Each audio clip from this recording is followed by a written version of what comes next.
Good turnaround Tuesday, everybody. How's everyone doing? Good morning, good afternoon, good evening.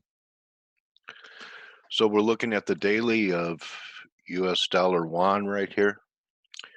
And this is going to be very important. Potential right shoulder developing here. If that happens, risk on should continue. The neckline is going to be the breakout. The other scenario is we end up with another push to new highs, which is going to be most likely risk off into a third drive. So this is key to what happens in the S&Ps here. Really not much to make out of the S&Ps here. We're, ranging in here, rectangle. Again, same levels apply. 29.75 underneath even yesterday's low, which was 80, is going to give you an idea that there's something wrong in River City. Okay. US dollar yen is supporting this bounce. So far, we've come off the 38% level of this decline from last week's highs. Could we go 50%? I think I'm going to wait and see if that happens, maybe even 68 before I attempt sales. Although, the weaker the retracement, the weaker the market. So if it's only 38%, that actually locks in the weakness for the yen to travel back down to, which is what I'm eventually looking for, is 107 and then 106.30 or so of this breakout, which measured 109. We didn't achieve that. I'm a little bit tempted to try oil on a turnaround Tuesday. Since a big spike, we're really quiet in here. One of the rules in trading is never sell a sleeping market.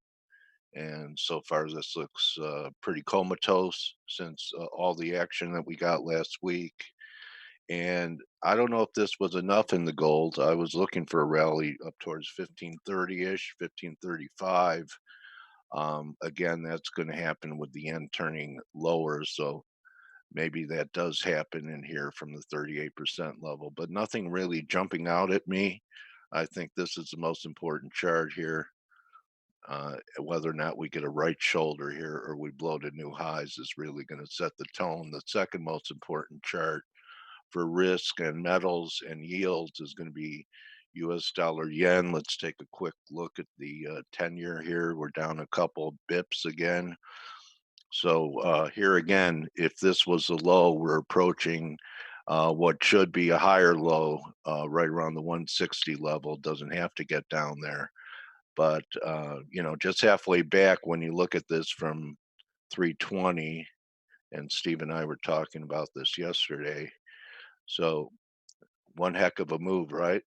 So just in round numbers, 325, call it 180. 90 back would be right around this 230 level. So I think that would surprise a lot of people back here at 230, 240. The other scenario is that the yen really does fail, and then we get one more low to make new historic lows in the 10-year yield, which we already did in the 30-year. See, these were record low yields in the 30-year. 30-year, if it's going to bottom here, needs to dig in its heels right around here. Euro pound still looking ugly. Thought we might go to 78.6, and that could still be a possibility. It's not that far away. Where's that 78.6 come in? 86.74. So that's about 40 pips away.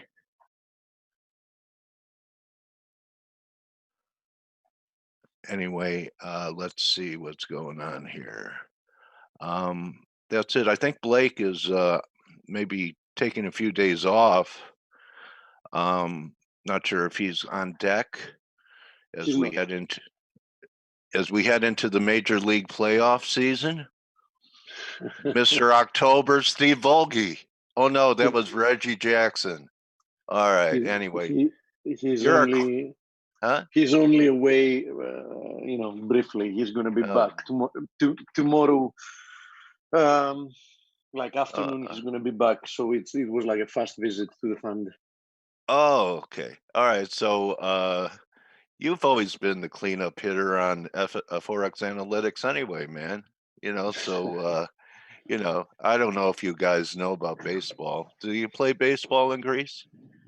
Not at all. But since I went to a Greek American school, we did have like a little bit. They felt like we should Baseball? know what the sport is about, but nobody cares. All right. Greek American school, and he still can't speak English, man. I mean, that's really it's amazing. No, isn't it? He just still has the roll of the tongue on a lot of the words, but he speaks it better than I speak any Greek. other language. For sure, better than you speak Greek. There's no question about it. Let's face it, most of us ugly Americans can barely speak American, which is English. We barely speak English, huh? Yeah, everything has to do with motivation and necessity. Yeah. If your native language is English, obviously there's no necessity for you to learn other language. I mean, it is definitely less than if you are from a small country. So, all right. So when I move to Greece, give me an opening line if I see a beautiful Greek woman. Well, you can't do that because that's going to be my wife. Oh, well, I promise you don't have to worry about that. Okay. I give you a good line. Because she'd have to be 20 years older than your wife anyway. Okay, buddy, you know how old I am. All right. Go ahead, Steve. Give me a line. Okay. Now you destroyed that for me because you said beautiful. Oh, because I said 20 years. All right. Okay, let's go the other way. 20 years younger than Stelios' wife. 20 be years like younger. A midlife crisis trophy girlfriend. Just tell her I'm too old for that shit. That's all you have to say, huh?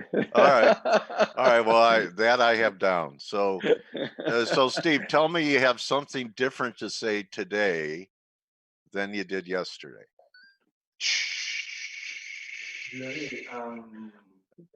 Do you? Who's that? No. And not really. I mean, we have some things that have been moving. And Greg is going to be with us. Thank God, because since the market isn't moving, at least it's good if we get like a different perspective. Some overviews, some overviews from different types of analysis. Today we're going to have Greg with us. Tomorrow we're going to have Andre with us, so at least we can explore a little bit what's happening in the market from an Elliott wave today and from a harmonics perspective tomorrow. Look, we have a look at this. We have a promotion going. I didn't know that. We do. And you only have a few days left, so take advantage of that. 2 months in the price of one on the monthly, 25% off in the semi-annual plans, and 35% off in the annual plans. Also, something that is a win-win situation. If you decide to go with it, daily, if you switch to our reimbursement program on the top right. We have a lot of people. Yesterday, again, somebody was asking about a broker, finding suitable broker. Do use the services of Forest Park FX with which we are affiliated. They are definitely going to help you make the right choice and save you money in the process. Plus, you either get cashbacks if you are in the US, or you get your ForexAnalytix subscription subsidized if you are outside the US. Coach, anything to add? Yes, I took the decennial program. So anyway, somebody's in a good mood today. Yeah, I figure 10 years by then I'll be able to navigate. I'll be able to navigate around the site by then. I want to give myself a little time, and you guys some time to prove yourself to me. Okay, so anyway, tell me what you see, Steve. I'm kind of laying for a short in yen, and I'm kind of negative Swiss, but I traded it last week. I'm waiting for a rally. I might miss it. I still think there might be a little bit left in gold to the upside, and I'm wondering, where's your head at? Yeah, we'll definitely do that. So let me grab the screen. Stelio, Sir. Okay. Why don't you start by giving us the overnight updates, and so we can then move to the charts? Of course. So the main event, I think we can all agree, was the decision of Supreme Court in the UK about Boris Johnson's decision to suspend Parliament. And it has ruled that it was actually unlawful. So the Parliament is going to reconvene tomorrow, 11:30 a.m., I think, local time. The question that everybody was asking before the verdict was handed, basically, in the chat room was, is this going to be, if it's proved to be unlawful like it was, and if the Parliament comes back tomorrow, is that good or bad for the pound? And there are two, I was actually not, I was undecided, because there are two ways of looking at this. One is any kind of defeat for the government is not good, right? It's not good for the pound, for the currency. That's the general rule of thumb, because it creates uncertainty, you know, what's going to happen next. But in this occasion, the market seems to think that because of this event, and now Parliament's going to be in session tomorrow until the 31st of October, maybe there is a better chance of getting a deal done. Because if there is no Parliament, theoretically, there is no chance of getting a deal. So this is what I think what the market's thinking, and that's why the pound is a little bit higher today, like 0.3% versus dollar. I'm not sure I agree very much with that logic, because from what I've seen, you know, they've spent most of the time when the Parliament is open trying to take out of the table the option of a no-deal Brexit. Yeah, their main weapon, yes. Taking that option off the table does two things. One, it diminishes the chance that they will have a Brexit on the 31st of October, right? And two, takes away, as you said, you know, the only perhaps negotiating card that they have.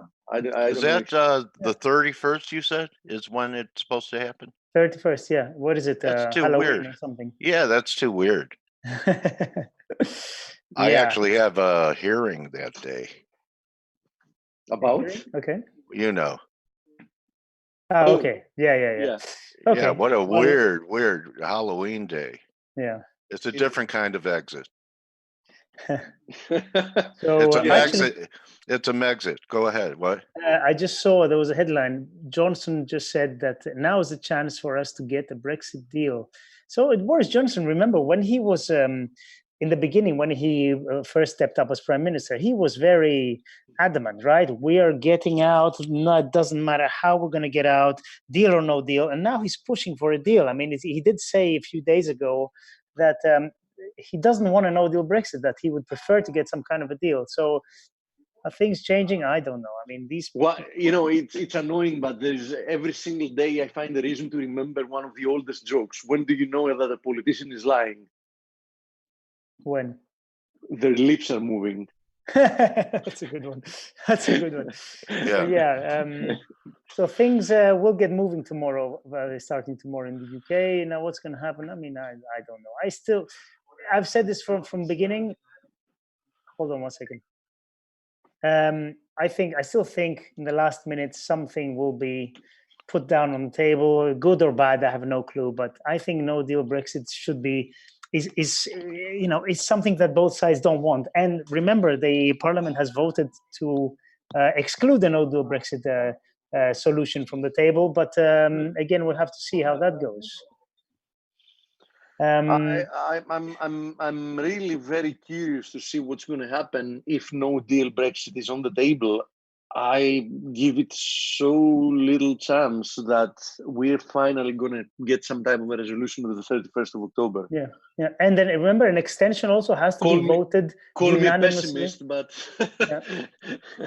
yeah. So also people are talking about another extension. It has to be voted unanimously. 27 countries. You know, it's not a given. It's happened before, but it's not a given. So we still have more fun coming up with the UK. I bet you're happy about that, Steve. Oh yeah, yeah. I wake up every day, and I'm praying for Brexit and US-China trade deal dramas. Hey, Stell, I heard something on CNBC where they're, despite what goes on, they're trying to have all clearinghouses in the UK still, being able to work with the EU. So clearinghouses being like, where all trades and everything else settles and goes through. Do you know anything about that? And if they don't have any kind of coordination with clearinghouses between Europe and the UK, that could be a mess about trades being settled and everything.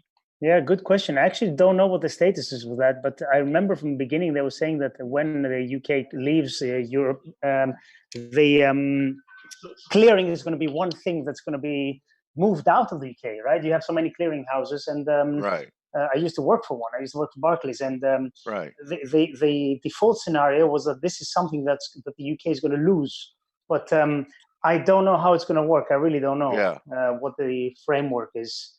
I So mean, that's to a good us, question. that means a lot for guys that, and gals that trade the markets, because that could be a disruption in trading.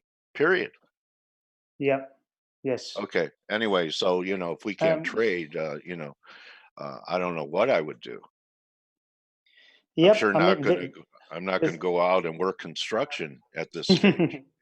There's going to be a lot of uncertainty, that's for sure, and hopefully, the whole concept about the deal is to take care of all sorts of details, and I fail to see how this is going to happen within, how everything's going to get sorted out within a month or what's left. So I don't know. I don't know. Okay. My point of view, no matter how many extensions they get, unless they set a date and decide unanimously or vote for something that then makes it impossible to reverse, that when that date comes, doesn't matter if we've done 5% of the deal, 95% of the deal, 0%, 100%, settle down all details or nothing, we're leaving. If that doesn't happen, I think, my son will have grown old enough to be in university, and he's going to be asking me, so what do you think is happening with Brexit? Yeah, it's one of the largest Fibonacci extensions possible. So what is the largest extension in technical analysis? Oh, I mean, Fibonacci, whatever you want. I mean, 20 times 1.618. They extend in perpetuity. I don't know. I mean, the okay. highest you really see in charting tools is like 4 point something. Whatever. Who cares? Yeah. I mean, okay. Personally, I think that it doesn't really matter using anything above the 161.8. Okay. Well, that's good to know. very, very rarely I've used anything above like a 2 extension, okay. because then I think it matters. It's not very tradable little. then. It's parabolic. It matters very little, first of all, to the trading community, because not a lot of people will even go down to doing extensions like of that extent. So one of the reasons that technical analysis works, not the only one, but one of the reasons is everyone uses it. Common understanding that X or Y or Z thing is happening. That's it. Okay. Thank you, bro. Okay, Stelio, anything else? Just a tiny bit of data. We had German IFO business climate beat by 0.1, really absolutely nothing. Doesn't really matter, yeah. And UK CBI industrial trends orders, which was a big negative. But we've seen all these indices turn negative with the uncertainty as companies stop investments. It's all, everybody's like sit and wait to see what's going to happen with the whole Brexit fiasco. I'm sitting here watching crude trade, and there's you can make an appointment.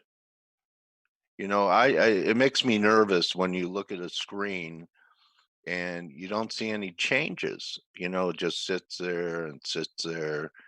It's weird market structure right now. Very, very. It's like everything is suppressed. Everything. Yeah, FX, I mean, you know, it's like stocks. guys just standing there in the pit, and there's no bid or offer. And watch U.S. oil. Yeah. Look at how long in between trades that we have here. So you know, I was thinking of doing something there. It just, what for? You know, it's like saying, come here on. it is. I mean, we're still stuck. We're still stuck in this support area. So, you know, it remains to be seen. I mean, you know, Look at the time initially, between trades. 08. Now it just went to 09. Back to 08. It's lousy. Oh, there, now it's going fast market. now it's actually moving a little bit, yeah. But yeah, anyway. we've stalled here for quite some time now, and like they're killing the business. They are. But Pisses in all me honesty, off. I agree with you. But in all honesty, I don't think this can last for long. It's probably like the calm before the you know, the hurricane. Now, when is that happening? Who knows? I mean, the eye is a hurricane. Anyway, yeah, it's like being in the eye of the storm. Yeah, I'm going to do a Rip Van Winkle. Wake me up when it starts again, okay? Yeah, let's see. Anyhow, well, let's start from crude since you mentioned it. This area is still important support. I mean, this 57.80 area, important support. Would have been nice to see a rebound from there. The fact that we've now spent, like, this is the 5th consecutive day that we're actually trading on this support makes me a little bit worried, because, you know, this is the type of trading you see before seeing another extension to the downside, in which case I would expect this trend line to be retested once again, which currently also confluences with the 61.8 at 55.40. So, you know, you want to be long, risk reward is in your favor. But if we actually lose this support area, I think we're going like $2 lower, and it should be quite fast. Crude is very, very much capable of producing such a move literally within half a trading day if it wants. So, you know, that is that. Now, we had a question about gold. Gold is backtesting important support resistance area here between 1520 and 1525. I think what happens from there will determine what happens in general and what kind of a structure we have here. So we're definitely in some kind of a correction, but keep in mind that corrections don't need to be necessarily corrections lower in price. They can end up being corrections, horizontal corrections in time. So yes, gold is consolidating its recent gains. I mean, we've had a big move from August of last year, when we were trading like at 1,160 to 1,560, right? I mean, that's a big move higher. But, you know, you can't be 100% sure what happens from here. If we get rejected from there, I think there's a good chance we're going to see one more leg lower, perhaps towards the 61.8 at 1460. If, on the other hand, we break higher from there, you know, it's quite easy that we can go ahead and tag the 61.8% fib at 1586 from the all-time high. Okay, which, as you remember, it was in the middle of the European crisis. There you go. You see, we found a high September 2011.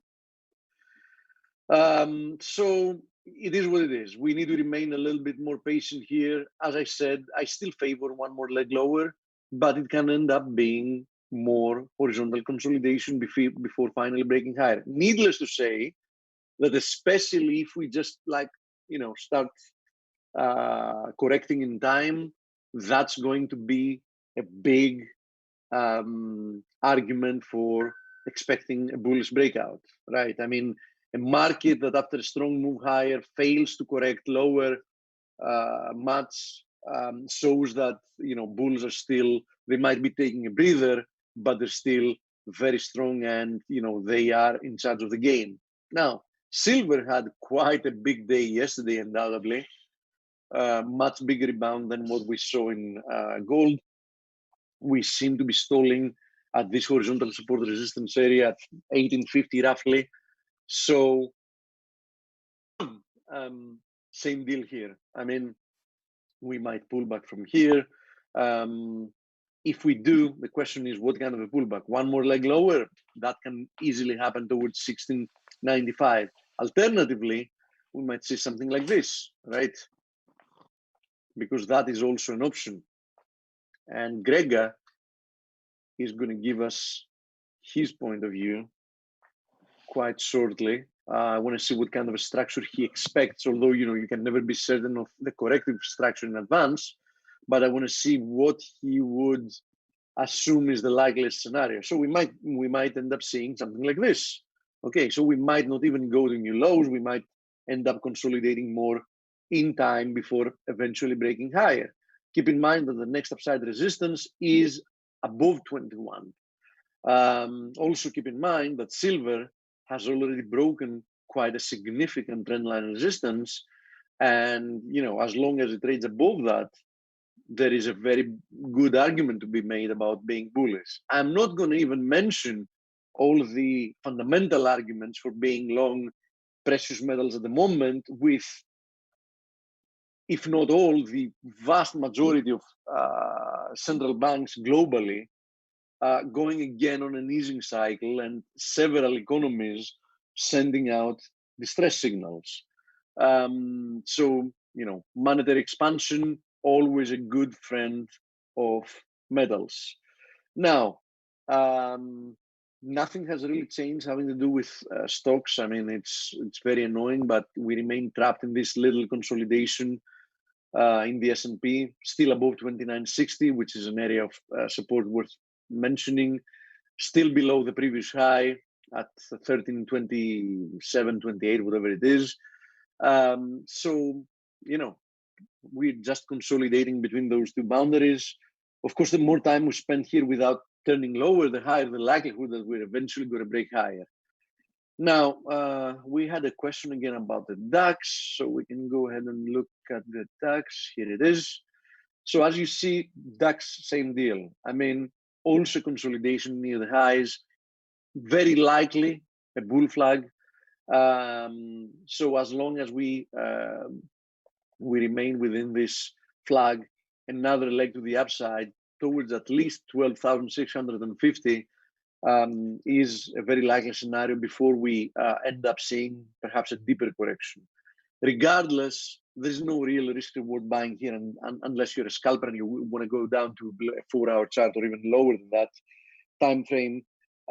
So, you know, you want to be long, you need to remain patient, because yeah, you can buy it here and it can work out for you, but where would you place your stop loss?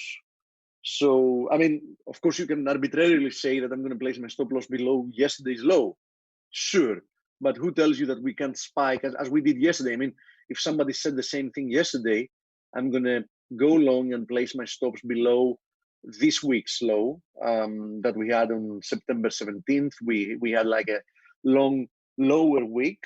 Then yesterday they would have gotten stopped out without being in the wrong side of the market. That's why I said that you don't really have a solid support area that you can say, okay, I want to be long and my stop loss is there and my target then makes sense from a risk reward perspective. So, you know, you either, you know, remain patient or you buy a breakout, which would also be quite dangerous, because I'm assuming that the next move higher might be terminal for some time. I mean, this whole move higher then should probably produce some type of a larger correction for the market to reset before it can actually continue moving to the upside.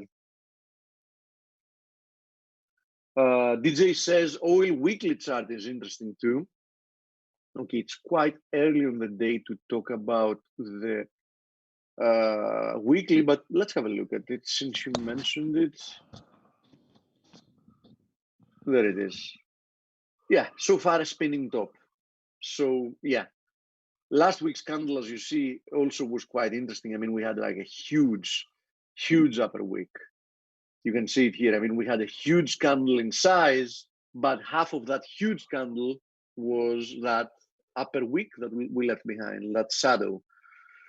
And so far today in inside spinning top, textbook indecision candle, and we see that even if we go down the daily chart, I mean, the market is definitely undecided on what it wants to do from current levels. I read yesterday that overnight repo funding is mainly for one big player in the US banking market, yet there is good reason not to name who it is. Is there anything to this in your regard? No, Ingmar, I'm not really aware of that. If there is one specific bank that is in desperate need of that funding. Steve. Yes, Elio. We also need to note that the repo rate spike was last week. It happened for 2 days, and now it's back to completely normal. So yeah, but the Fed within like 3-4 days, it had to inject like a huge amount of money for that kind of an operation, right? I mean, how much did they end up? What was it? Usually it's a few billion, and now it was like 60 or something. I think 70. I think one day alone it was 75. Stelio. One of the 4 days it was 75, which is quite an impressive amount. Yeah, I mean, the question is, was it the case of the treasury of a bank getting it completely wrong with their funding and just messing up, or was it something deeper? For the moment, it seems that whatever it was, it's completely gone and buried. But obviously, we'll never know. Yeah, and I don't know if we will never know, but I can tell you one thing for sure: it's quite tough finding out. I mean, I assume that there might be a lot of rumors and speculation, but okay, what can we do with them? I mean, sometimes rumors and speculations are right, sometimes they're completely wrong. By the way, I don't know if you've noticed, since we talked about the Fed, I don't know if you've noticed how obviously the Fed's balance sheet has started getting inflated again without even having QE. I mean, Fed's balance sheet at some point almost reached 3.7 trillion. And next week that I checked it, we were back at 3.84. So Fed's balance sheet already inflated within like a couple of weeks by something like 100 billion. So that's quite interesting. I'm pretty sure that we've set in the low for this business cycle. I don't think we're going to see a lower balance sheet than 3.7. I think we're heading next. I don't know. I would assume something like 8 trillion. Let's see. USD NOK. Yeah, thank you for the question, because I did want to mention USD NOK. Probably USD NOK is one of the biggest movers since yesterday. And you'll see here why. Yesterday, quite a nice shooting star reversal on the daily. And so far today, we're producing continuation. We're retesting this 901 support resistance area. Quite an interesting rejection.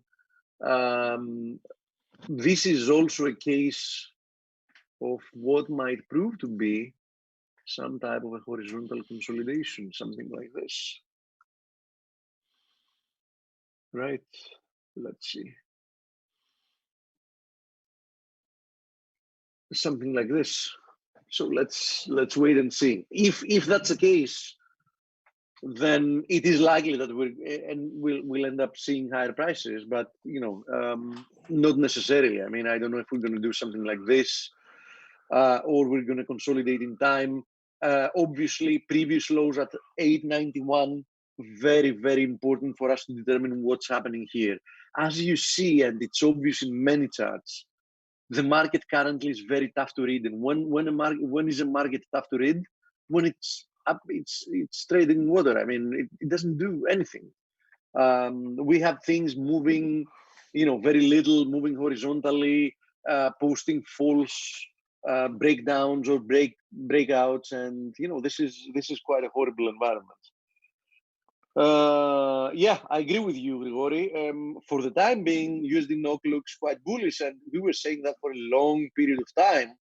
I mean, I was quite bullish the USD NOK when we were breaking above this multi-year corrective pattern.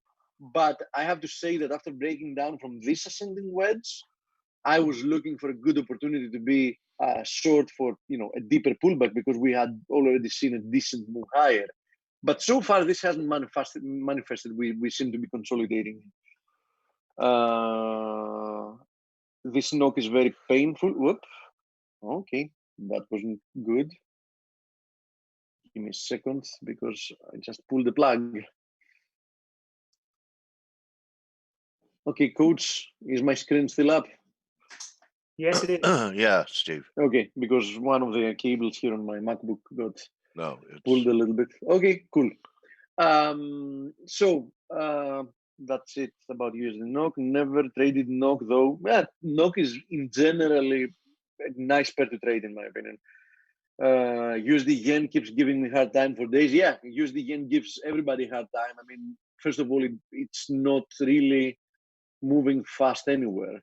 I mean, Blake correctly pinpointed, the confluence of resistances that got us rejected last week. But look at this. I mean, we are testing again and again this 107.40, 107.50 support area, and it's just not breaking. I mean, we're just sitting on top of it, doing more or less nothing. I mean, it is what it is. We had a little bit of a jump higher. Stelio, I don't know if you're still here. We did have statements, late night statements from Australia like a couple of hours ago about the US economy doing well. Sorry, by whom? I missed that. The Australian economy doing well. is that because their prime minister is here? I think he's visiting the US. I don't know, might be the case. Regardless, we've had a little bit of a jump in the Aussie, and as you see, second consecutive day for the Kiwi. So, would that turn me bullish? No, absolutely not. I mean, we've seen this type of false start several times. At some point, of course, it's going to be a true reversal. But, if you tried to assume that it was the reversal every single time, probably you've lost a lot of money already. So I do like, especially in the Kiwi, there are two things I like about this being a possible reversal. As I said before, though, it's a low probability scenario, right? Because it's a downtrend that has been going on for some time. But if you're really looking to trade it as a reversal, there are a couple of things going for you. One, look at the divergence. The Aussie stopped quite higher from the previous low. Actually, this is the second higher low.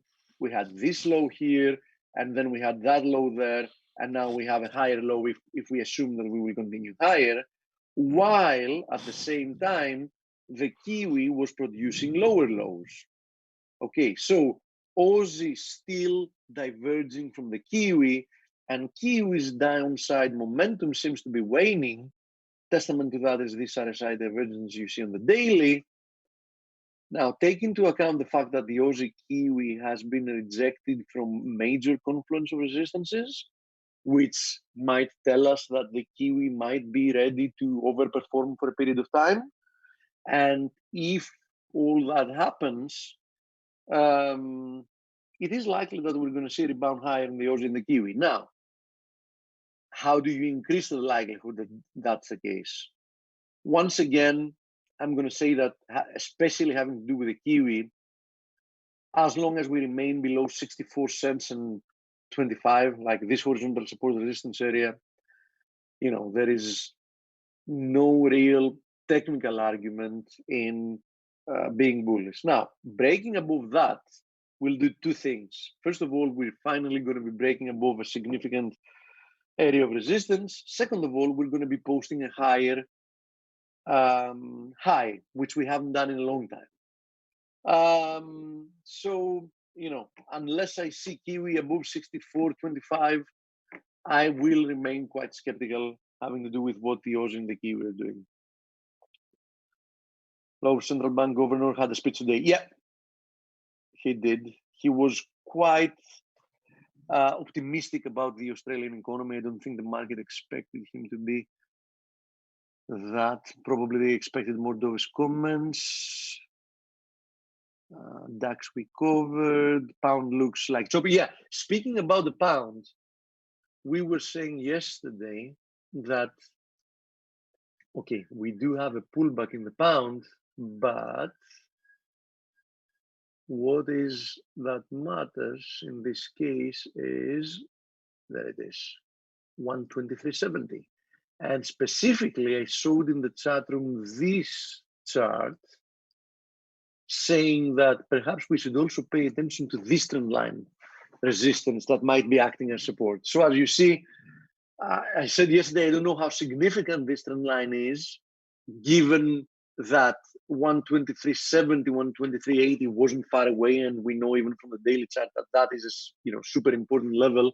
That was resistance until we finally broke above it. So a retest of 123.80, I think that at least initially should find buyers, but we never made it there. Perhaps it's this trend line to blame for that, as it seems it had some importance. So we're still above 123.80, which means that I still think that there is a decent likelihood that we're going to see higher prices.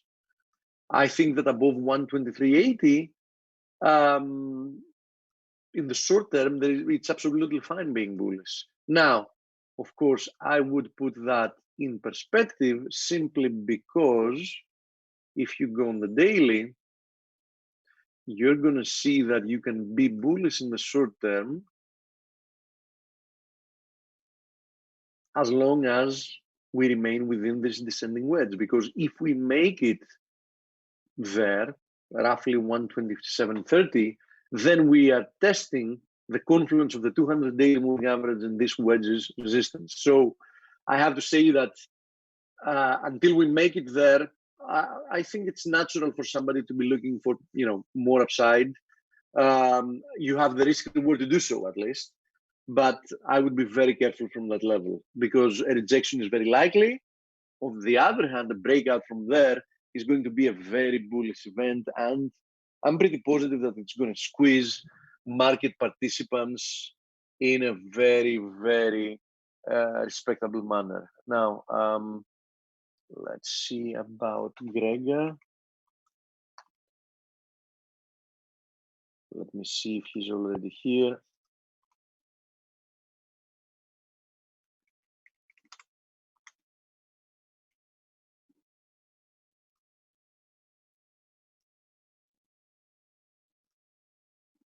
Okay, not yet here. He should be any minute. Okay, so that's what I think about the pound. So in the short term, I remain somewhat constructive. Let me go through your questions. Those will go up now because I'm going home to Melbourne in 2 weeks' time. Okay. Yeah, I know exactly what you mean. Yeah, something else, Euro-Swiss.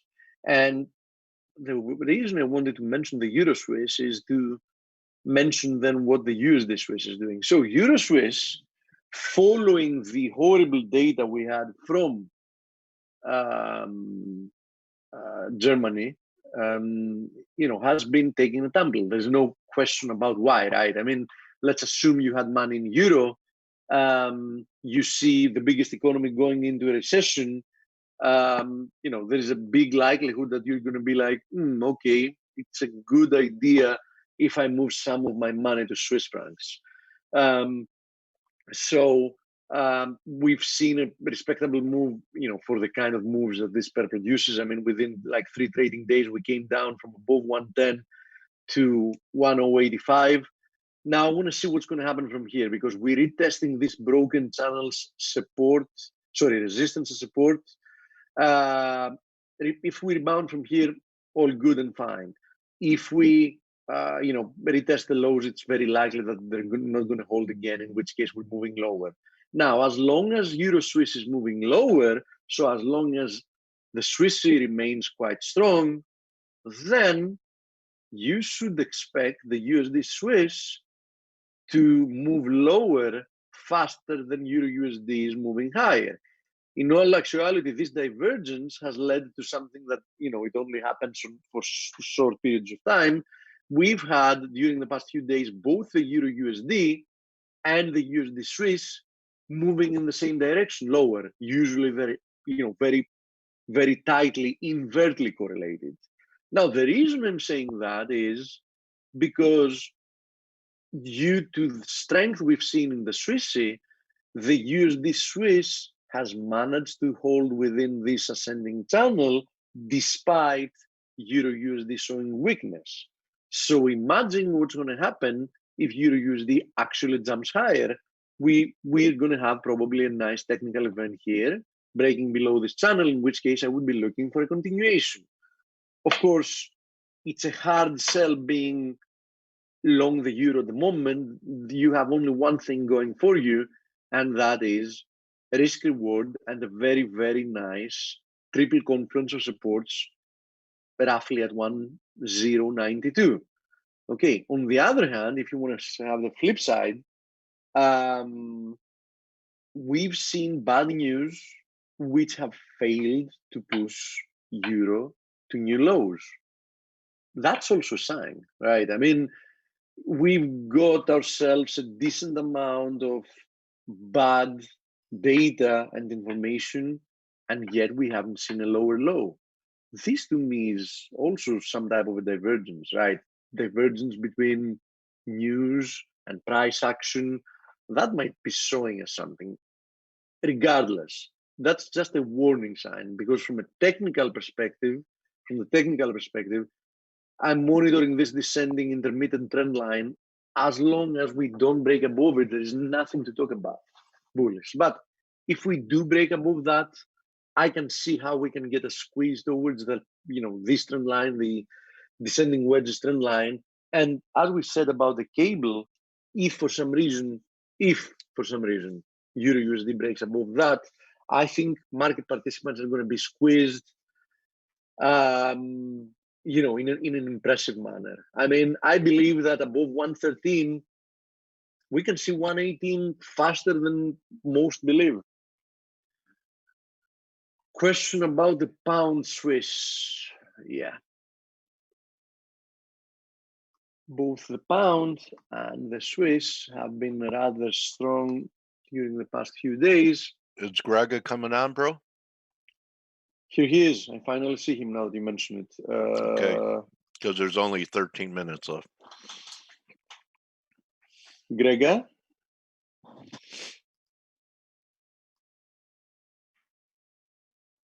Grega? Yes. Hey. There you go.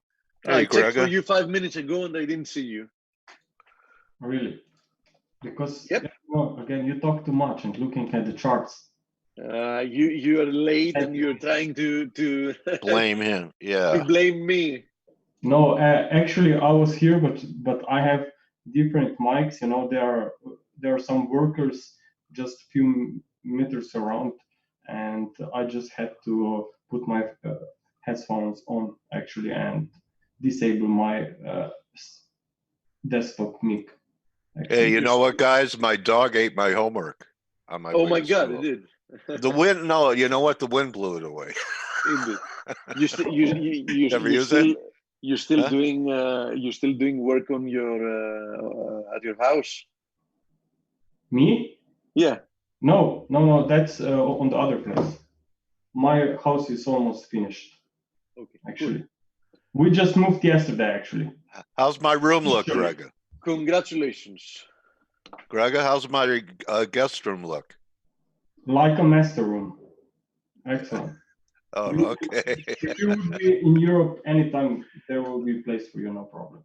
Oh, thank you, buddy. Empty. So pound Swiss, now nice and bounce so far. Look at 125.50 as a resistance, 122.50 as support. Grega, go ahead. You don't have a lot of time. Yes. Take the screen and take us over whatever you're looking for. Will you pass me a screen? No, I can't. You have to, that green box, Grega, just Yeah, there is like a, wait a second. No, I can't. Yeah, because you have to promote them. Yeah, done. Okay, now you done. can. Now you can.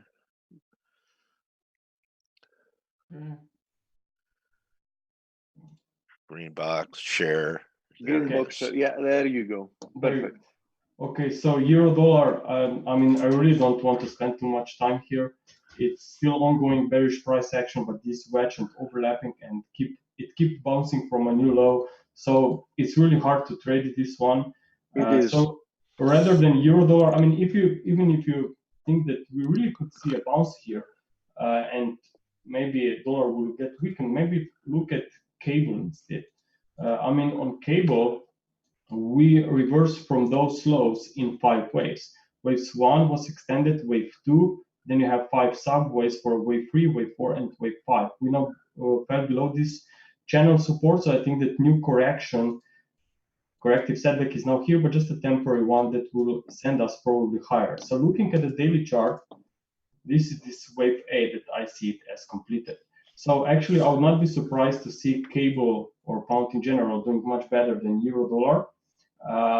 But I would pay attention again. Yeah, that is the wedge I was showing as well, that trend line. So firstly, let's see if we can maybe test this upper trend line. Also, what is very interesting that we have. Keep in mind, Gregor, that the 200 daily moving average also passes from where currently the wedge's resistance passes.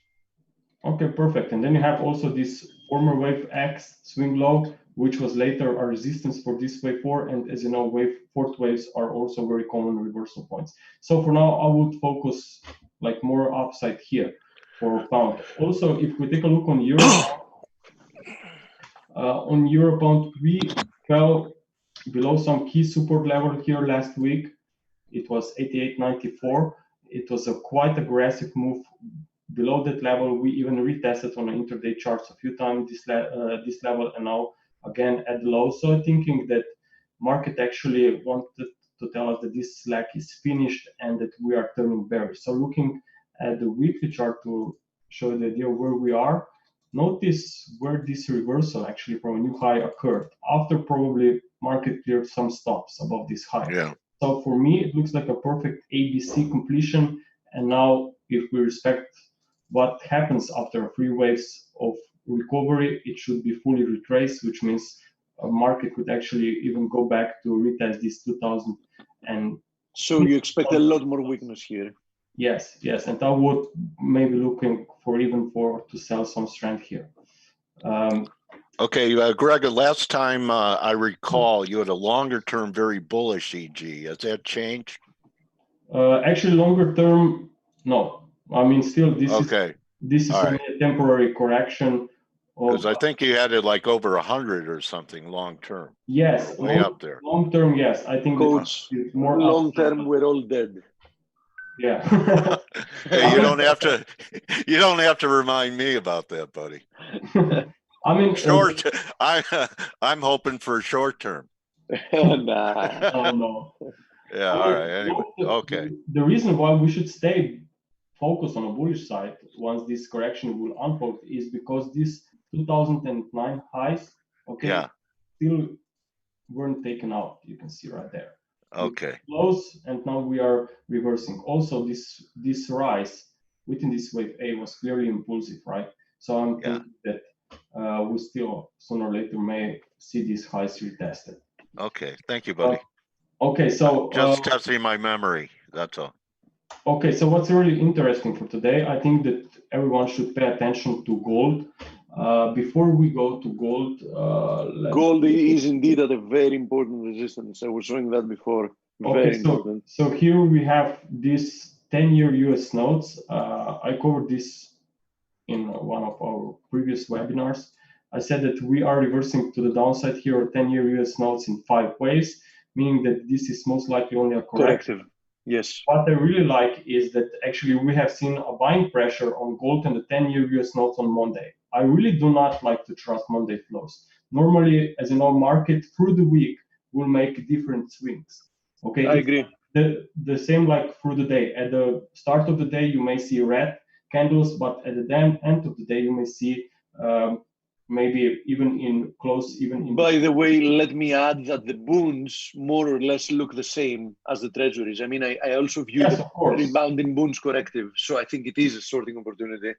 So as well. What I see here, based on correlation, is that dollar yen here at the bottom, which is in blue, obviously should in such case move to the upside, while gold could face resistance here. Now, maybe gold for some is not such a clear bearish pattern because it didn't reverse to the downside so aggressively. But looking at the silver, I mean, just look at this formation. Okay, let me just hide some wave counts here.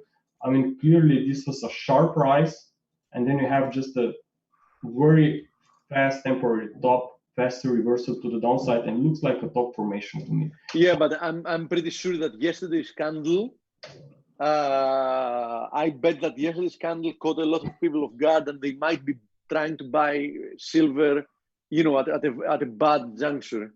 Yes, at the very important key resistance. And as I said, I would really not trust flows on Monday. So, but from a trading perspective, now it appears it's actually trader's choice how they will approach. I mean, will you be very aggressive and put the stop loss at the highs? Okay, will you wait on a confirming price action, which means drop and then trying to catch the short with the stops above the completion of wave B or wave 2? If you are that kind of a trader that you want to make sure that you're on the right side, what you would have to do is probably watch out the daily candlestick formation.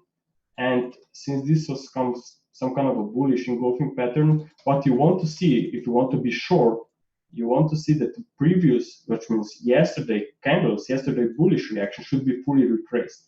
That's the most important, what you want to see, because this will confirm the fact. I was wondering before, probably you weren't on the webinar, if there is a chance, alternatively, although I do know that the first leg lower for both metals looks impulsive, if there was a chance that we might instead just consolidate in time instead of dumping lower. What do you think about that? Do you see a likelihood for that? Yes, I mean, it's always timing. It's very, very important, right? Mm-hmm. Yes. So, I mean, looking at gold and silver, I would say that based on timing and price that we are currently trading, we should really see a reversal by the end, let's say in the next 48 hours or so. Okay. So, I mean, this is really a very important decision point for sure. Quick look at the S&P, Grega. Yeah, what about the stall that we've had in the S&P? It looks like it wants to break out higher. I mean, yes, in the short term, this looks very corrective. I'm still very careful what will happen here at this. I have this chart here. What is going to happen here at this trend line? Okay, that was broken. I'm not really convinced that this is really an ABC rise, but you know, stocks very often will rise very slowly, but decline very fast. So I'm still. It's what we say: up with the up with the escalator, down with the elevator.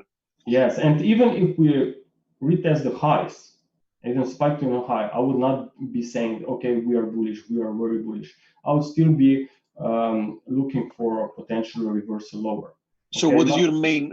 I think you had a 3065 chart up there. I saw a number, one of the charts you showed, Grega. It showed it going to new highs, and you had a 3065 in there. You mean on longer term? No, no, not that one. I think it's to the right. Count 2 more upside. That one. Okay. Yes. Actually, what I'm looking at is 2 wave counts, because I still didn't got any very strong bearish reaction. If this lower trend line on my primary count would be broken, then of course I would be looking for aggressive sell-off. But since we are just chopping around here, I really have to respect what the market is doing and be prepared on more upside from here. So, do you have any numbers at where 5 could terminate? Yes, I will give you my number. I had a plan to record a quick video today, so I will just give you an idea what I'm looking at. Always for the last year or so, if not more, when market declined and it turned to the upside, it broke to a new high, it stopped at 23.6%. Okay, so here was the first thing, 23.6%. Okay. Yeah. And then you had again this decline, okay? Yeah. Which occurred in May. You can see we touched the 23.6% before market came to the downside. So let's assume, okay, that this decline, which occurred the same in July, will do the same. Okay, so 23.6. 3,100. Yes, but that's not all. Okay, but Okay. we have also the major decline that occurred. It was here, and you have a 23.6 that comes in at the same level. So what is that price? 30.98 or so what just is? let me do something here. See, now that's not Elliott wave stuff you're doing. That's what's interesting. I mean, there's Elliott wave behind it, but you're using a different technique to come up with potential. You're using extensions to come up with things. Yes, of course. And you notice a repetition of the same extension. Yes, and that's very creative, Greg. Yes, because markets are fractal, right? So right, okay. So I think that this is very nice, interesting levels where that is why I said earlier, even if we break to a new high, I would not be turning aggressively bullish. Why? Because each time when market broke the new high, it reversed very sharply afterwards. You know, what's interesting about 3,100, there was an ascending triangle on the daily when we broke out at 29.45 that measures 3,100 using conventional technical analysis, where you have that 100% line. If you just do the measurement from the low of the zero to where it broke out at 29.45, it measures 3,100. It was like a 70-point formation. Nice. Yeah. Anyway, interesting. So it kind of validates a number I thought we could get to. Yeah. Man, you're good. You know, you help me a lot. I'm sure. Doesn't Greg help you guys out there? Sure helps me. Better sign up. We have a question. We have a question which is rather interesting, Grega. Mandy, thank you for your patience. We'll be wrapping up here in a minute. Not that I care about it that much, but to be honest, from a technical perspective, it's quite interesting. Bitcoin has been consolidating for months now in a triangle. What do you think? We get resolution to the upside? Okay, so actually on Bitcoin, I'm tracking two wave counts. The first is that we are now in this triangle of a wave 4, and that's what I'm monitoring. Yeah, the same thing. Upside, but you also, because triangles can tricky and can occur in a wave B position, you also should be aware of this count, which suggests that. Yeah, would suggest a C wave lower and then higher. Yeah, I like that. Yeah, so this would probably, I mean, what would really I love to see about this wave count is that we still see another push above 11,000. That would probably cut a lot of interesting buying setups probably out there. And yeah, because it will have broken. If that happens, it will have probably broken above the triangles resistance, and everybody's going to be buying it. Yeah. And hey, Grega, how come the market is always trying to fool us? Why the market is always trying to fool us? I mean, you know, it will always happen the opposite what the majority expect. Yeah. Why does it make it so hard? I mean, it's if you are if you are one step ahead of the crowd and just trying to act differently, maybe you can still recognize the pattern and just take advantage of it. So. Okay. Thank you, buddy. Really record time. Got a lot of content out there. Appreciate it. Thank you, guys. All right, Greg. Have a great week, partner. You too. Bye-bye. Everyone thank the Wizard of Waves, and now I'm bringing in Mandy. Mandy, it's been such a long time. I'm really looking forward to talking to you. And let me unmute you. Oh, what just happened? Okay. Can you hear me? Oh, yeah. Yes. Hi, Mandy. Okay, that was something funny happened. Okay. So if you scroll your mouse, you'll see a green share box. Mm-hmm. and then you could share your screen. I have nothing to share. Oh, okay. All right, nothing. Okay, so let's Why talk don't you about. grab the screen then, Okay, Coach? Yes, I'll let's do put that. something up so people can look at something. Okay. Kind of like TV, you know, you need to stare at something. Okay, how's this? All right. That's wonderful. Yeah. Okay, so we have a blue candle in Swiss. So Yeah. what's on? Great to have you back, Mandy. Thank you know, our conversations in the past, you talk a lot about psychology and kind of paradigms that people have that they bring into their trading. What topic were you interested in addressing today?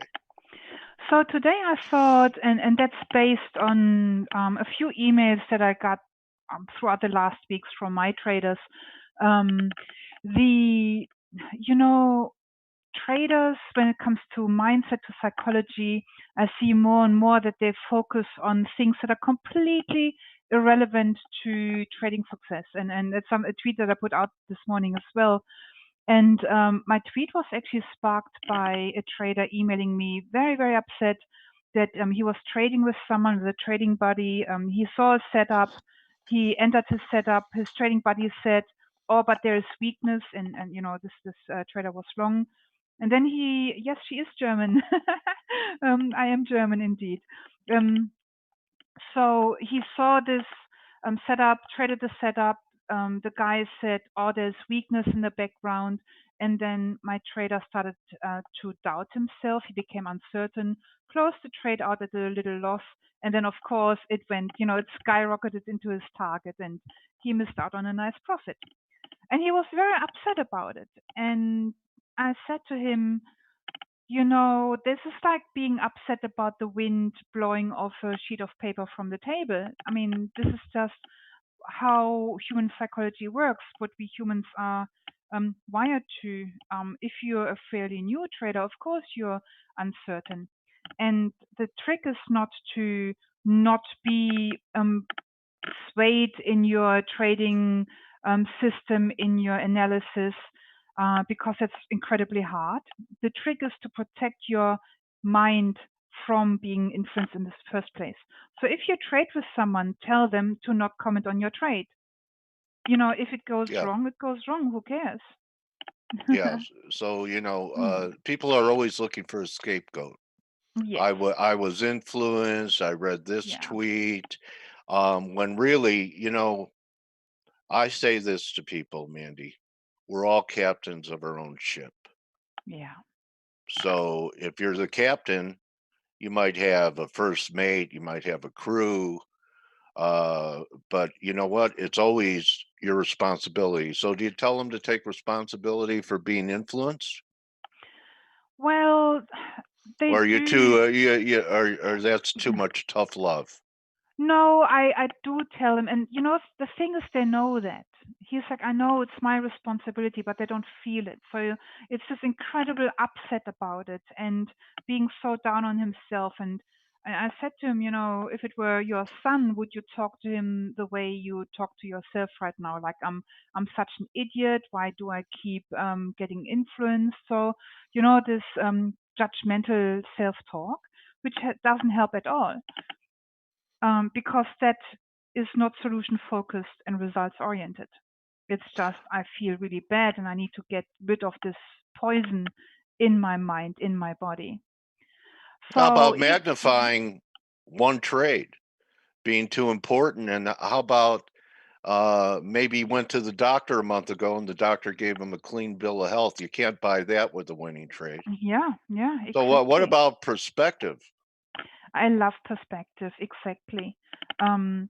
So there is this book I just started reading. It's it's really cute. It's something like stories of a rickshaw driver, like those an Indian taxi driver. Yeah. And it's a book from, I think it's a German Indian who studied medicine here or psychology here in Germany. And it's a collection of stories, and it's kind of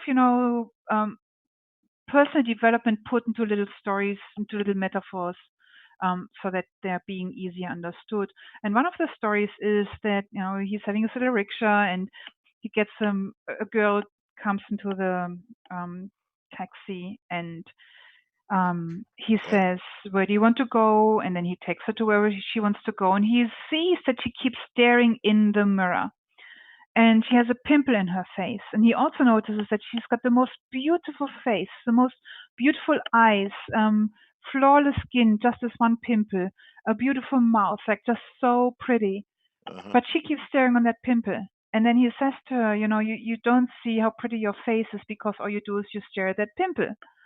And this is what traders do, they don't see how they are, and that's what you talk about, perspective, how they are really great in so many areas. All they look at is how they're sucked in that moment. Now, the point is also... Did he take her out for dinner?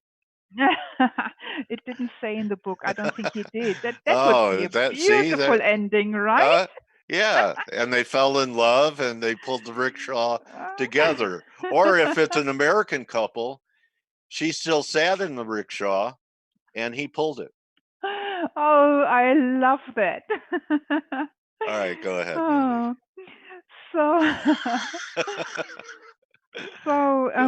the thing Not all American couples are like that.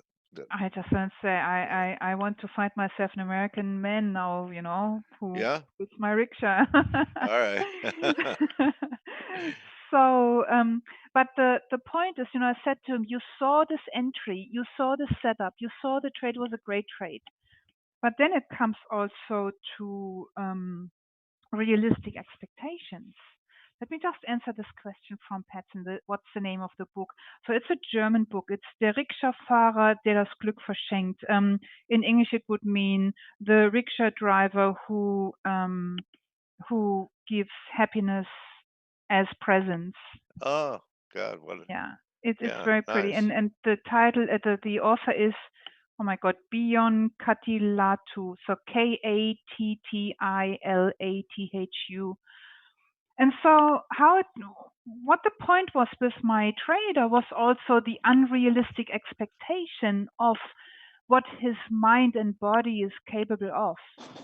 We are human, and any research you look at shows how easily we are influenced. It's like, everywhere there's been so much research, and then there is this unconscious influence thing. If you look at the book Thinking Fast and Slow from Daniel Kahneman, who writes all about how we are being unconsciously influenced in our buying decisions. You look at Darren Brown, who did this little video, which I posted on Twitter, about how he influenced a marketing team in how they created the marketing. So the colors, the words that they used, he influenced them on the way to the office by driving past a group of schoolgirls who wore a certain color blue, and that certain color blue then appeared in their marketing piece. And so what we need to do, and this is what I learned from Linda. Subliminal stuff, huh? Yeah, exactly, subliminal stuff. And this is what I learned from Linda. I just laughed because my pimple was trying to short the decks, what Ingmar writes. Very funny. So this is what I learned from Linda. So Linda Rushke, right? Yeah. Linda is so aware of her shortcomings. She does not try to conquer them. She does not try to eliminate them. She does not try to be different. What she does is she tries to work with them, so she knows she has not much attention to detail. She's a big picture visionary, and that's how she can look at 10 different markets and sees how they influence each other, how they correlate with each other, and then can make 1-minute buying decisions based on all of that. It's just, her mind is incredible. And so she says, my mistake or my shortcoming, my weakness is executing my trades. I have made so many execution errors. That's just crazy. So she has an assistant, Kyle, who is an awesome guy who executes the trades for her. She also has she has a separate keyboard that has hotkeys so that she can't mistype numbers. She would maybe, instead of doing 100 lot, she would put 1,000 lot or something, right? Something silly. So now she has just one button that she needs to press in order to have that order executed. Yeah, interesting. Yeah. So, and this is what I really got from her. It's like, don't fight your weaknesses. Be realistic about the possibilities of the human mind and how weak we are, how weak our human mind is, and work with it. Don't expect yourself not to be influenced. Expect yourself to be influenced, and then be sure that you protect your mind from that. Interesting. How do you protect your mind from that? So so number one, you become aware of your own shortcomings. So as you know, I'm a big fan of the DISC profile, where you look at what your natural preferences are and how you interact with the world. If you're a big picture, small picture, if you naturally are someone who looks forward, or naturally someone who looks has a lot of regret. I want to tell a little story about it, which was really interesting. So I was trying to catch a train with my brother. My brother was running late. I was already at the train station. Not train. It was the tram in Munich, the S-Bahn. And so my brother, of course, he was running late, and he was already at the, where the at the station. But and he waved to the tram driver, but the tram driver still drove off. And I was so angry because all he had to do was open the door and let my brother in. And I was so angry, and I said to my brother, I can't believe he did that. And my brother said, I've already forgotten it. Don't worry about it, right? It's just he was a prick. That's all. Yeah. And so my brother, he's a high D, right? Super successful. And I believe that one part of, or one influence of him being so successful is that he never looks at regret. He forgets the past immediately. He's just forward looking or in the present and just does what needs to be done.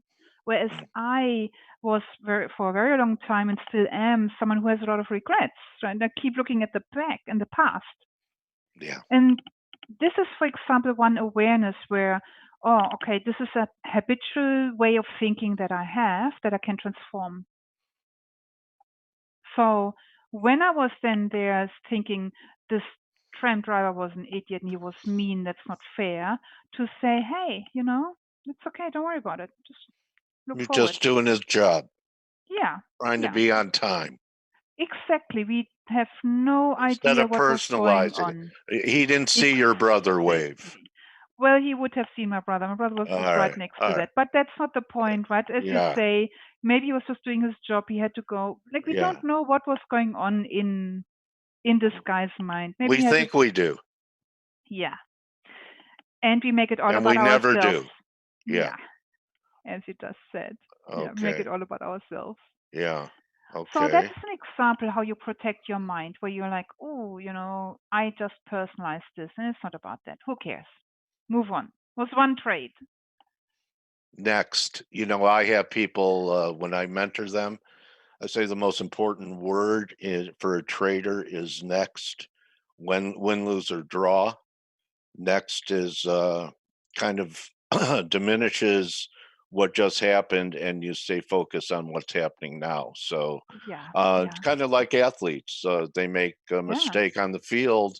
If they dwell on the mistake, they make it again. If they just, like your brother, say, well, it's a bad play, but this play is going to be great, and they don't dwell on it. I mean, how many quarterbacks come into the huddle and go, hey guys, I know I'm lousy today. That was a terrible interception, before he calls the next play. They don't do that. And that's really what I believe also, what makes the difference between high-performing athletes and non-performing athletes, the ability to stay present, to not being in the past, regretting the past, to not being in the future, being afraid that they miss, but to just be present. And this is where I believe mindfulness and meditation is so useful as well, because that is what helps us being present, right? Or prayer is the same thing, right? Okay, yeah. Okay, so yeah, I do plenty of that. I used to do TM. What form of meditation techniques do you use? So I do a lot of mindfulness, so practicing being the present, and I just do simple sitting down and just focusing on my breath. So I would use Right. a lot of breathing techniques. Okay. I just see that. Do you do this while you're in a trade? No. Okay, No. so this is Yeah. after you're out of the market, or you're away from your. Exactly. You don't intertwine looking for that calmness. You have to just like you prepare trades, you prepare your mind before you Yeah. go into the battle. I believe that it takes, and I have no proof, that's just a personal belief, that it takes a different frequency of the brain to be focused when you're in the trade than when you meditate. I don't want to be in a meditative state when I'm trading. I want to be like fully switched on, right? I want to see everything. Okay. And All right. but that's just a personal belief, has no foundation, no proof. Okay. I'm a Okay. big fan of facts and figures. So I All also see right. a question here is how to keep emotions out of trading. It is very hard. Of course it's hard because you're human. So that's one of the things I was just saying before.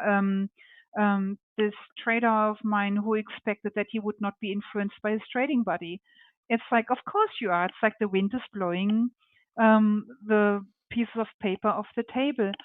You can't keep emotions out of trading unless you are a psychopath. So I hope you're not a psychopath.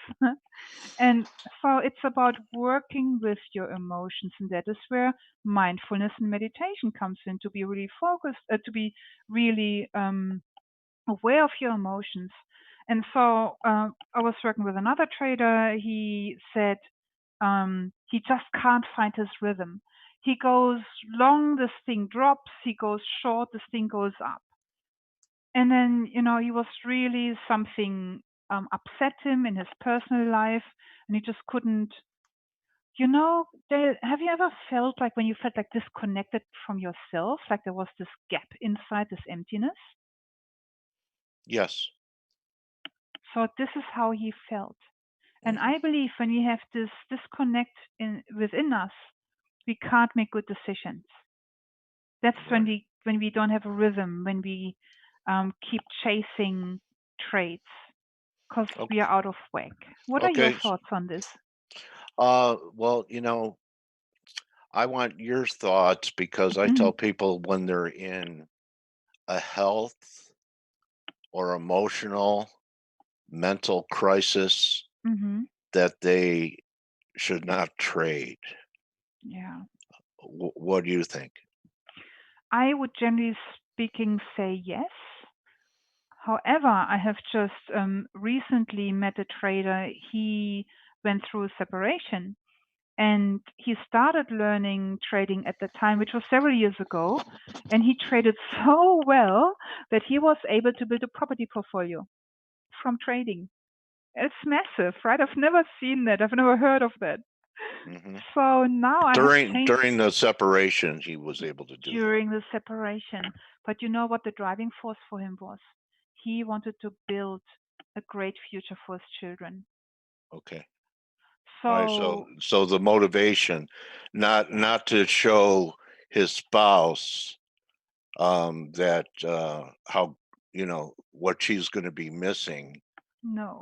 That's a negative emotion, but Yeah. to build a future for his children and a legacy, which is a positive thing that you're trying to accomplish. It's not revenge. No, not at all. So what then Okay. happened, of course, was that that years later, now that the divorce seems to be going through, that she gets half of everything, and he's very bitter. And when he heard this, that's when his trading started to go out of whack. Mhm. Interesting, huh? Because now it's like that's not fair.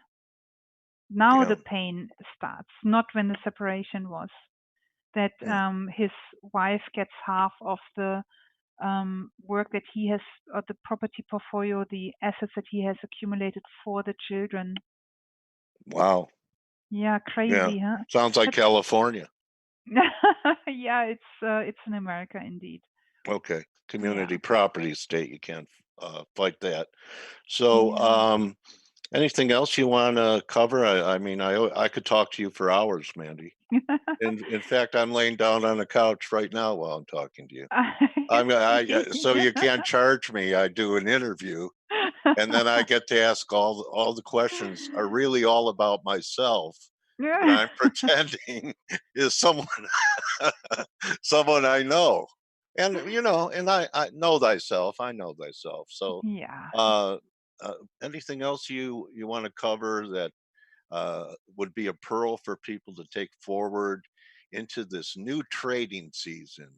Anything Yeah. about a change of a season? Again, you know, here we are, summer is gone. Let's Mhm. not regret that summer is gone. Let's look forward to what fall has to offer us. Well, I have to say, Dale, I have spent 3 months in America and Europe enjoying the summer. I was 1 month in Nice. Chicago with Linda, 2 months here in Germany and Switzerland. And so now I'm going back to Australia in 2 weeks' time and have my summer there. So I'm not Nice. complaining. You have like the endless summer. Yes. Huh? The Well, only you thing know, the only thing I complained about is that the Aussie dollar kept dropping and my trip became more and more expensive. oh So that yeah, was not okay. yeah, you should have been hedged and bought a lot of cape. Well, I don't know, what could you have bought? Just dollars, I guess, you know, to have hedged your vacation. But next year, maybe you'll be out in California and San Diego. You know, this is where we came up with the term, the endless summer. I So, see. Mandy, it's always a pleasure, Thank you you know, so talking much. to you and hearing what you have to say. And you're a very nurturing force in the FX trading community in Thank you. can do violence to a soul because of how we Yes. worship and magnify the importance of money. Yes. You know, one last thing. I'm just reading a really interesting book. Again, a German who was a top manager, and the title is Guilty from Success and Failure. And this guy was, um, you know, so successful. He was sharing the stage with, you know, Bill Gates, and he was a friend Mhm. of the former President Bush. And so he ended up in jail, lost everything, fame, fortune, family, and his health. He lost his health in jail through heart problems.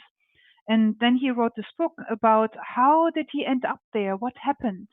And this may be one last thing that I want to give, you know, for our FX community as well, where it was this intense need and this intense search for acknowledgement and approval and love that he was seeking from the external world because he didn't have it inside of him. He felt so lonely. And the more successful he became, the lonelier he felt. And I see that in traders too. And so one of your boys, Petson, asked, how do one reconnect? You need to find a way to get approval and acknowledgement and pride of yourself from within yourself first. I say that in one sentence, which took me like 20 years. So I'm not saying it's easy. It's a journey, but every day a little bit. That's Yeah. beautiful. All right. So yeah, I know. I can see that in myself where I used to need it. I think that's also one of the reasons I used to, even though I loved to sing, I loved Mhm. the attention that I got getting up there, and people would stop eating and actually pay attention to me singing Kentucky Yeah. Rain or Purple Rain. And the last several years, I just haven't had the same desire to, you know, go out and need for people to, Yeah. you know, have my ego fed that way. So I don't know what happened. It's not nothing intentional I did. I just don't feel that same desire to get validation from strangers anymore. I But think my personal view is that when we have found peace within ourselves, then we don't need that external anymore. okay, beautiful. And you know, for me, it's more of an acknowledgement when someone says my trading changed because I got this one tip from you. Then if someone says you're amazing, like I really don't care. It's not Yeah, important to me. But yeah, if you helping. say my life changed, that yeah, Yeah, that I tell you, that's the rewarding part of mentoring yeah, people. And yeah. I want to wish you a lot Thank of you. good fortune in finding a good American man. Thank you so much. He really, you know, he'd be very lucky. And I'll give you a tip. I'm in a separation heading for divorce. Oh, Dale, we have to meet. Yeah, we have to at least have dinner sometime. How about that? Yes, All and you right. have to sing, and you have to get a rickshaw. You'll be, yeah. We'll take the rickshaw to the Coyote Bar and Grill, and I'll do a little Elvis for you. And life is good. That's all that counts, huh? Life is all good. The best for you in your separation, and may it all play out with peace and love and mutual respect. Beautiful. Yeah, that's where I want to be. That's my goal. Yeah. And Mandy, thank you so much for Thank hanging you. out with us and another therapeutic interview. All the best. My trading warrior sister. Okay, everyone, that's a wrap. So everyone enjoy the rest of your day, and I'm just looking for end the meeting. Remember, don't just count your pips, count your blessings. Having Mandy with us today, in my opinion, was a blessing, and you should, where can people follow you? Mandy, do you have a website now? I have tradingpsychology.com.au, or on Twitter is mpx_trader. May this fall pips rain down on you like a monsoon in India. Wonderful, wonderful. All right, Mandy. Adios. All right. Take it easy. Muchacho. Bye. Bye. See you guys. See you, face. You're welcome.